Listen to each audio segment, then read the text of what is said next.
नमस्कार दोस्तों, मैं Sanjay Kumar mind maker institute के कॉमर्स डिपार्टमेंट में आप सभी विद्यार्थियों का स्वागत करता हूं। दोस्तों, आज के इस वीडियो लेक्चर के माध्यम से 12th क्लास का जो पहला चैप्टर है, नाम है उसका नन फॉर प्रॉफिट ऑर्गेनाइजेशन, जिसको कि आप शॉर्ट में एनपीओ भी कहते हैं। तो ये एनपीओ के बारे में हम डिस्कस करेंगे। पहले ये जानना चाहेंगे और समझना चाहेंगे कि आखिर ये एनपीओ होता क्या है। आपके भी मन में ये सवाल आ रहा होगा, आ रहा है ना? गुड। अगले 5 मिनट के अंदर ये सवाल का जवाब आपको मिल जाएगा, तो बने रहिए हमारे साथ और चैनल को सब्सक्राइब जरूर कर लेना जब अच्छा लगे ये वीडियो तो। ओके, तो दोस्तों जरा सा बात करते हैं।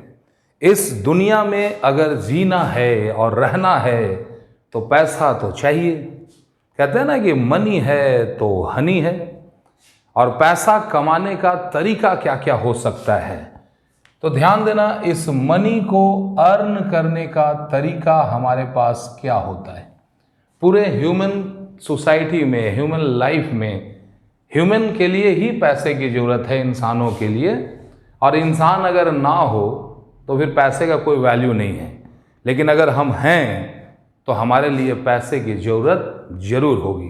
तो सबसे पहला बात है कि ये पैसा मेरे पास आएगा कैसे। तो ध्यान देना, लगभग 90% जो इंडियन हैं, भारतीय, उन लोगों से पूछो कि भैया पैसा कमाने का जरिया क्या है, या आप जैसे जितने भी स्टूडेंट हैं, आप लोग दिल पे हाथ रखो और बताओ मुझे कि तुम लाइफ में करना क्या चाहते हो। तो आप लोगों का जवाब होगा, सर जी मैं तो ये जॉब करना चाहता हूँ। इंडिया का 90% यूथ का ड्रीम है ये जॉब।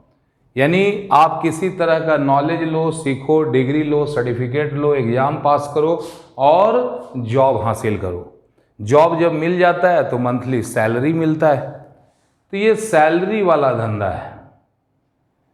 ये 90% लोग चाहते हैं कि मेरे को सैलरी मिले, और मोबाइल में जितना बड़ा नंबर होता है, जितने डिजिट का, अगर उस टाइप के डिजिट में अगर सैलरी आ जाए तो मज़ा आ जाए। चाहते हो ना? लेकिन चाहने से होता क्या है? क्या हर स्टूडेंट को जॉब मिलेगा? क्या ये पॉसिबल है? नहीं है। आप जानते हैं, नहीं है। तो जिन लोगों को जॉब नहीं मिलता है माय डियर स्टूडेंट, वे लोग पैसा कमाने के लिए क्या करेंगे? तो उसमें से जिनको जॉब नहीं मिला, 90% लोग बिजनेस कर लेते हैं।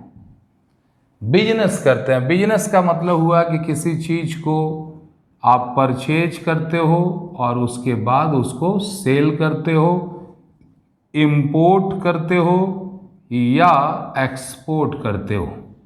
माने जहाँ पर भी बिजनेस होगा वहाँ परचेज सेल होगा, इंपोर्ट एक्सपोर्ट होगा, और आप लोगों का एकमात्र मकसद जो है वो होगा टू अर्न प्रॉफिट। बिजनेस का एकमात्र लक्ष्य होता है प्रॉफिट अर्न करना। तो प्रॉफिट के रूप में भी पैसा ही चाहिए। तो बहुत सारे लोगों का सपना होता है कि जॉब नहीं मिला तो फिर वो आते हैं बिजनेस में। इसके अलावा एक और चीज़ है जिसको कि हम बोलते हैं प्रोफेशन। प्रोफेशन यानी कि पेशा। ये पेशा क्या होता है भाई? ध्यान देना कि जो डॉक्टर हैं, टीचर हैं, इंजीनियर्स हैं, लॉयर्स हैं, पॉलिटिकल पार्टीज हैं,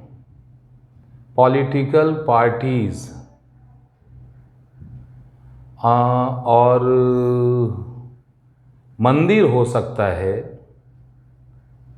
मस्जिद हो सकता है, चर्च हो सकता है। इस तरह के जो भी लोग हैं या जो भी संस्थाएं हैं, इन सभी लोगों का भी लाइफ में पैसे का तो रोल होगा। जब भी आप किसी खास तरह के नॉलेज को सीखते हो और उसके बाद उस नॉलेज के दम पर पैसा कमाते हो तो आप जो है प्रोफेशनल बंदे कहलाते हैं, पेशेवर इंसान कहलाते हैं। तो ये doctor, teachers, engineers, lawyer, player, sportsman, ये सब बनने के लिए एक और चीज़ आ रहा है, क्लब, किसी भी तरह का क्लब। ये सारे चीज़ वो चीज़ हैं जहाँ पर ना परचेज होता है ना सेल होता है, जहाँ पर ना जॉब करते हैं ना कुछ करते हैं। तो ये जो ऑर्गेनाइजेशन है और इस तरह के जो पेशेवर ऑर्गेनाइजेशन या संस्था हैं, आपने सुना होगा BCCI, ICCI, ICC। तो ये सारे क्या हैं? ये अभी आपका लेटेस्ट में IPL चल रहा है, इंडियन प्रीमियर लीग। यहाँ एक एक क्रिकेटर को मिलता है करोड़ों रुपया। तो क्या हर आदमी को मिलेगा या उस आदमी को मिलेगा जो क्रिकेट जानता है और खासकर बहुत बेहतर तरीके से जानता है? तो ध्यान देना, इन सारे लोगों को, सारे ऑर्गेनाइजेशन को, सारे संस्थाओं को हम लोग एक वर्ड देते हैं जिसको कहते हैं NPO, non for profit making organisation.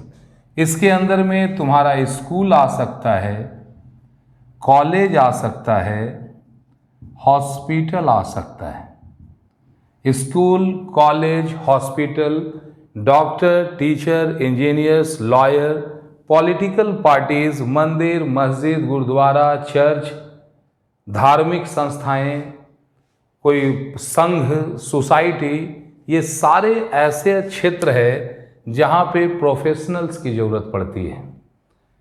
ये लोग वे हैं जो किसी सामान, इनका मेन धंधा सामान को बेचना या खरीदना नहीं होता है। ये मेनली अपना सर्विस देते हैं, सर्विस टू देयर मेंबर्स। अपने मेंबर्स को ये सर्विस देते हैं। ध्यान देना, बिजनेस में गुड्स को डील किया जाता है, जॉब में भी सर्विस को दिया जाता है, लेकिन वो अपना नहीं होता है, ये जॉब किसी और के लिए करते हैं। और ये सारा जो है, ये सब का सब खुद के लिए किया जाता है, खुद के नॉलेज से किया जाता है। तो जहाँ पर भी आप doctor, teachers, engineers, lawyer, political parties, मंदिर, मस्जिद, गुरुद्वारा, चर्च, स्कूल, कॉलेज, हॉस्पिटल, ये तमाम चीज़ जो हैं ये एग्जाम्पल हैं नन फॉर प्रॉफिट ऑर्गेनाइजेशन के। मैं हट जाता हूँ, आप इस पूरे ग्राफ का एक स्क्रीनशॉट ले लो। आशा करते हैं ले चुके होंगे। बहुत अच्छा, अब बढ़ते हैं अगले। तो आप लोगों को एक बात समझ में आ गया होगा कि ये NPO क्या होता है। तो बताओ मुझे, NPO डील किस में करता है, गुड्स में या सर्विस में? कम ऑन, NPO डील किस में करता है? क्या ये गुड्स बेचता है या फिर अपना सर्विस देता है? बिल्कुल सही जवाब आपका है, ये जो NPO है ये अपना सर्विस देता है। ना ये परचेज पे ज़्यादा ध्यान, ना सेल्स पे ज़्यादा ध्यान। इनका मकसद प्रॉफिट कमाना नहीं होता है। तो सवाल है भाई कि इनका मकसद क्या है, ये करते कैसे हैं? हमारे देश में एक ऐसा मंदिर है, सोमनाथ का मंदिर, जिसे मोहम्मद गजनबी ने 17 बार आकर के लूटा, फिर भी उस मंदिर का खजाना खाली नहीं हुआ। मैं रांची से हूँ, रांची के पहाड़ी मंदिर में लाखों रुपए का चढ़ावा चढ़ता है। मंदिर का साफ सफाई, मेंटेनेंस, जो तरह का 1000 तरह के खर्चे हैं, आखिर ये सारे खर्चे कैसे पूरे होते होंगे? कभी सोचा आपने? कभी आपने जाना कि कभी स्कूल का मेंटेनेंस कैसे होता है? एक डॉक्टर अपने बिजनेस को, अपने प्रोफेशन को कैसे डेवलप करता है? तो ये अकाउंट्स का पार्ट नहीं है। हमको ये जानना है इस NPO चैप्टर के माध्यम से कि अगर मेरा क्लाइंट कोई डॉक्टर हो, टीचर हो, इंजीनियर हो, स्कूल हो, कॉलेज हो, हॉस्पिटल हो, अब बोले कि भाई मेरा अकाउंट बना दो, तो आप क्या करोगे? तो आइए जरा सा बात करते हैं कि इसमें मेन अकाउंट क्या होता है या प्रैक्टिकली हम बनाते क्या क्या है। सबसे पहला हम बनाते हैं receipts and payment account. Receipts and payment account. Second item बनता है जिसको कहते हैं हम लोग इनकम एंड एक्सपेंडिचर अकाउंट। और थर्ड जो है ये आता है यहाँ पे बैलेंस शीट। इस चैप्टर में आपको करना क्या क्या है वो समझो। बैलेंस शीट के बाद एक होता है treatment of adjustment. Treatment of adjustment. ये चार चीज अगर आप समझ जाते हैं तो ये जो फर्स्ट चैप्टर है ये आपका कंप्लीट होगा। तो जरा देखते हैं कि ये रिसिप्ट्स और पेमेंट क्या होता है। ध्यान देना, इसको हम R&P लिख देते हैं। ये रिसिप्ट्स एंड पेमेंट है। रिसिप्ट्स का मतलब क्या होता है?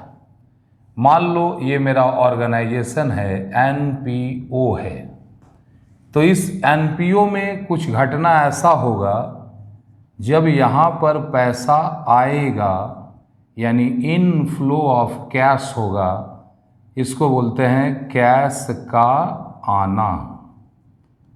चाहे जो कर्म करना है करो, अगर पैसा आया तो वो कहलाएगा रिसिप्ट्स। और इसी तरह इस ऑर्गेनाइजेशन से अगर पैसा बाहर गया, दूर गया, तो इसको बोलते हैं आउटफ्लो ऑफ कैश, यानी कैश का जाना। इसको कहते हैं हम लोग पेमेंट। क्या कहते हैं? पेमेंट। तो रिसिप्ट्स का मतलब हुआ पैसा का आना, पेमेंट का मतलब हुआ पैसे का जाना। अब जरा सोचो कि अगर तुम किसी डॉक्टर का अकाउंट बना रहे हो तो तेरे को ये जानकारी होना चाहिए एज ए स्टूडेंट और एज ए अकाउंटेंट कि एक डॉक्टर्स का इनकम कहाँ कहाँ से हो सकता है और उसका खर्च क्या क्या हो सकता है। अगर आप किसी मंदिर का अकाउंट बना रहे हैं तो आपको ये जानकारी होना जरूरी है कि मंदिर में पैसा अगर आएगा तो कहाँ कहाँ से आएगा, और अगर मंदिर से पैसा जाएगा तो कहाँ कहाँ जाएगा। अगर पैसा आपके पास आ रहा है तो वो है रिसिप्ट्स, और अगर पैसा जा रहा है आपके पास से तो वो कहलाएगा पेमेंट। तो रिसिप्ट्स और पेमेंट का मतलब आपको समझ में आया? ध्यान देना, रिसिप्ट्स और पेमेंट का संबंध ईयर से है।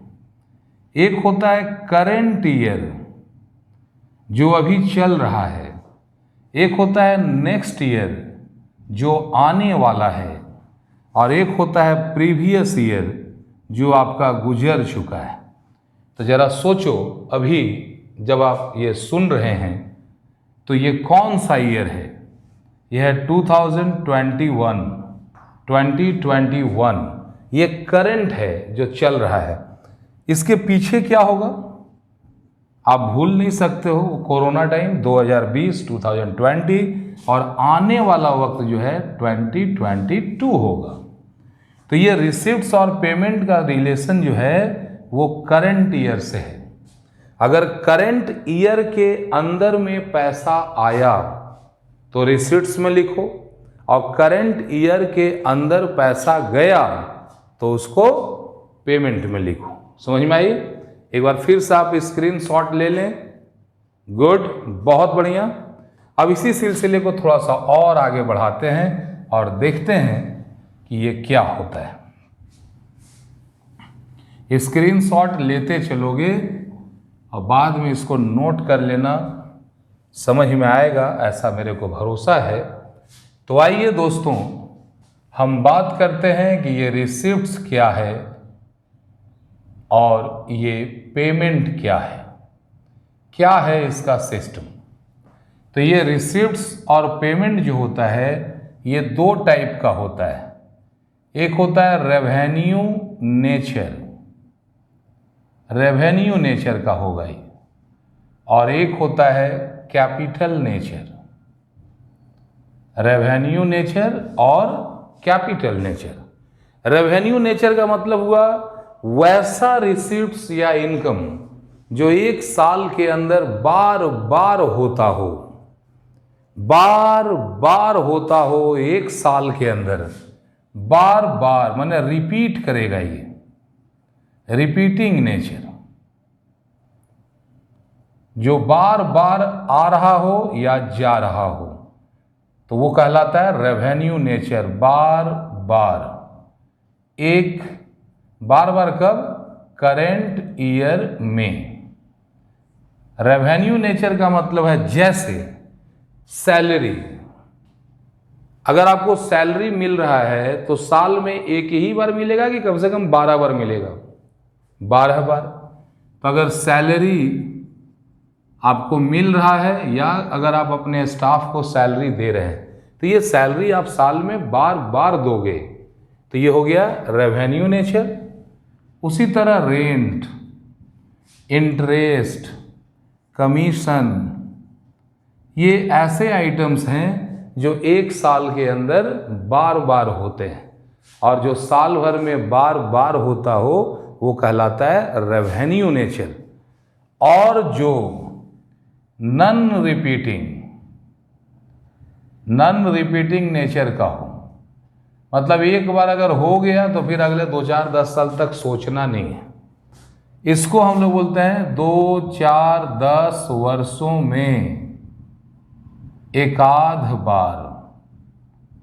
2, 4, 10 वर्षों में एकाध बार जो हो जाए वो कहलाता है कैपिटल नेचर। जैसे मान लो लैंड, बिल्डिंग, प्लांट, मशीनरी, ये क्या है? क्या जमीन हम महीना महीना खरीदें? बिल्डिंग हम महीना महीना या डेली खरीदेंगे? तो लैंड, बिल्डिंग, प्लांट, मशीन ऐसा है जिसको खरीदने के पहले 1000 बार सोचना पड़ता है, तब जाकर के एक बार करते हैं, और इसमें टाइम लगता है, 2, 4, 10 साल लग ही जाता है। कितनों का तो जिंदगी गुजर जाता है एक घर बनाने में। तो इस तरह का आइटम जिसको सोचना पड़े 1000 बार, कैपिटल नेचर कहलाता है। और जिसको लेने के बारे में कोई सोचने का जरूरत ही नहीं, मूड किया ले लो। अब भैया रोड पे चल रहे हो, चाट खाना है, तो चाट खाने के लिए क्या महीना भर से बजट बनाओगे, प्लान बनाओगे, कि जैसी आया वैसी खाए? तो ये रेवेन्यू नेचर है और ये कैपिटल नेचर है। समझ में आई बात है? अब ये रेवेन्यू नेचर जो है वो 2 पार्ट में जाता है। पहला होता है रेवेन्यू रिसिप्ट्स। रेवेन्यू रिसिप्ट्स का मतलब वो पैसा जो साल में बार बार आता हो, रेवेन्यू रिसिप्ट्स। और रेवेन्यू पेमेंट का मतलब होता है वैसा एक्सपेंसेज जो एक साल में बार बार होता हो। तो रेवेन्यू नेचर का रिसिप्ट्स हो और रेवेन्यू का पेमेंट हो, इन दोनों से मिला करके हम जो अकाउंट बनाएंगे वो कहलाएगा इनकम एंड एक्सपेंडिचर अकाउंट।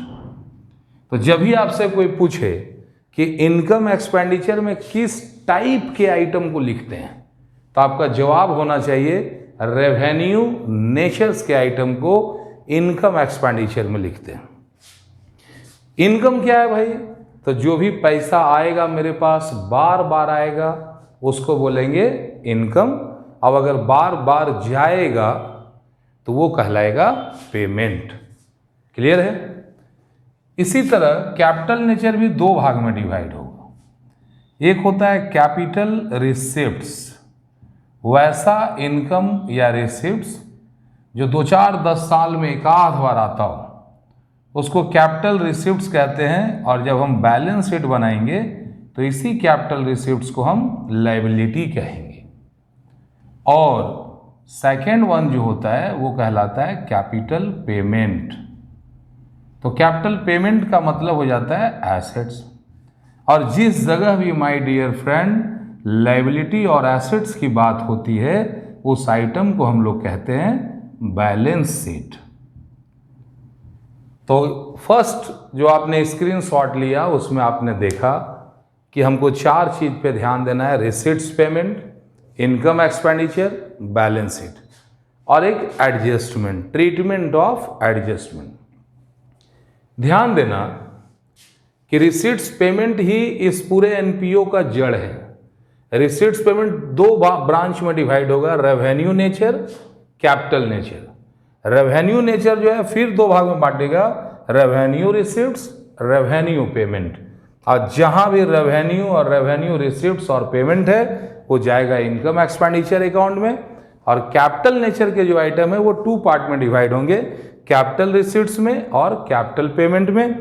और जहां भी ये कैपिटल रिसीट्स लायबिलिटी होता है, कैपिटल पेमेंट एसेट्स होता है, दोनों को जिस जगह पे आप लिखेंगे उसको बोला जाएगा बैलेंस शीट। क्लियर है बात? एक बार फिर से इसका स्क्रीनशॉट ले लो आप लोग। तो दोस्तों, आप लोगों ने बहुत ही प्रेम और शांति से मेरी बातों को सुना। आप सभी लोगों को धन्यवाद देता हूं और एक रिक्वेस्ट करता हूं कि अभी तक आपने इस चैनल को सब्सक्राइब नहीं किया है तो प्लीज़ इसे सब्सक्राइब कर लें और बेल बटन को जरूर प्रेस कर दीजिएगा। इससे रिलेटेड अभी कम से कम 8-10 वीडियो और आएंगे, रेगुलर आएंगे। और ये पूरा चैप्टर आप देखोगे कि जो आज अजनबी था कल आपका दोस्त हो जाएगा। इस उम्मीद के साथ आपसे विदा लेता हूँ। जय हिंद।